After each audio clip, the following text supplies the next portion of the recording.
Chapter 4. Graham. Graham watched as Jenny led customers to the table and handed them menus. She seemed to be a natural, picking up everything he had taught her yesterday. He wondered what the rest of her story was, as she seemed confident in this role. How had she let a man run her life for so long?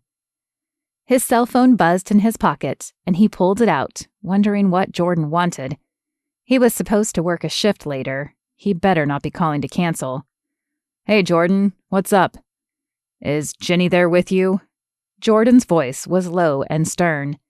"Yeah, she's on shift until closing. What's going on?"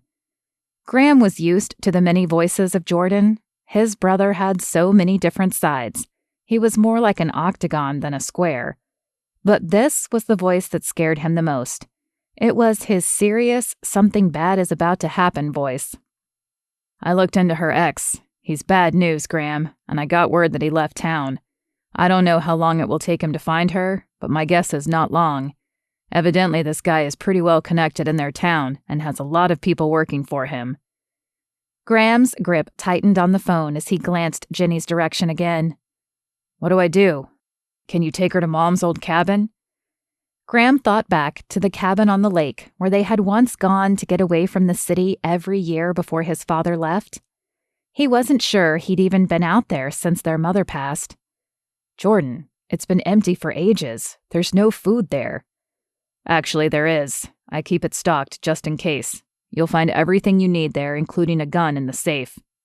The combination is Mom's birthday."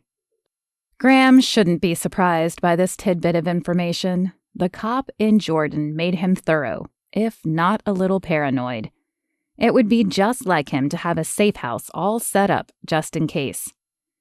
"Try to sneak her out the back, in case they're already here surveying the place," Jordan continued. "I'll see if Tia can help with the restaurant until you get back. But Graham, you may have to stay there until we catch this guy."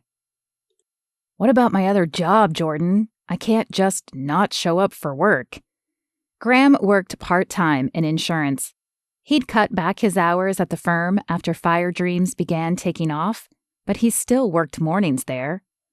"I'll stop in and let your boss know what's going on.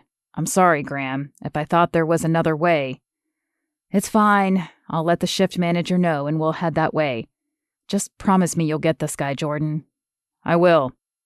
Graham pocketed the phone and scanned the restaurant as he made his way to Daniel, the shift manager for the night. He was looking for anyone who seemed out of place or nefarious, but the truth was the people after Jenny could be anyone, look like anyone. When he reached Daniel, he leaned in to keep his voice low and informed Daniel of the situation. "Don't react when we're gone, just business as usual, got it?" Daniel nodded, and though his eyes were larger than normal, Graham knew he would do his part. Daniel was ex-military and had a level head. Graham moved next toward Jenny at the hostess podium. She appeared to be arranging menus and tidying the area, but she smiled as he approached. "Hey, boss, what can I do for you?" Graham smiled so as not to alarm her. "Hey, Jenny, can you help me with something in the kitchen really quick?" Her smile faltered the tiniest bit, and he knew she was probably worried she was in trouble. Thankfully, she kept her cool and followed him without protest. When they were safely in the kitchen, he turned to her. "Jordan just called. Carl's on his way here. We have to go. I can take you somewhere safe, but I need you to come with me. Please?" He held out his hand, knowing he could have demanded, but with her past, he had opted to ask, hoping it would show how different he was from her ex. She looked from his hand to his eyes before nodding. "I trust you, Graham. What do you need me to do?" "Follow me." He took her first to the break room, grabbing a coat and hat and having her put them on before heading out the back. Perhaps if any of Carl's men were watching the back entrance, it might throw them off, at least long enough for Graham to be out of town before they realized. He kept his eyes peeled as he led the way to his car. The evening wasn't fully dark yet, and he saw no one looking their direction.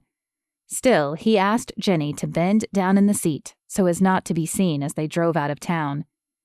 Though he'd never been in a police chase or a tailing, Jordan had talked about them enough that Graham knew to watch in his mirror for any car that followed them more than 2 blocks.